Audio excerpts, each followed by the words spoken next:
Okay, so in this video, I'm going to show you how to add pause in 11 Labs. For this, I'm going to use my own voice. So we have under voices, if I come here and then I go to my voices and then I click on personal, I have my voice right here, Pioneer. I'm going to go ahead and use this one for the example.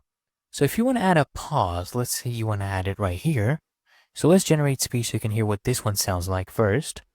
Let's see. A cold wind howled through the abandoned subway station as James stepped cautiously onto the crack. Now, after cautiously, if I want to add a pause, you just add some dots right here, or you can add some dashes as well. Let me show you with the dots.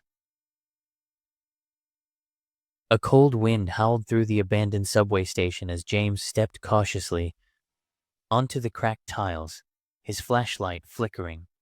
You saw how realistic that sounded with the pause, right? And there was also the breathing effect going on.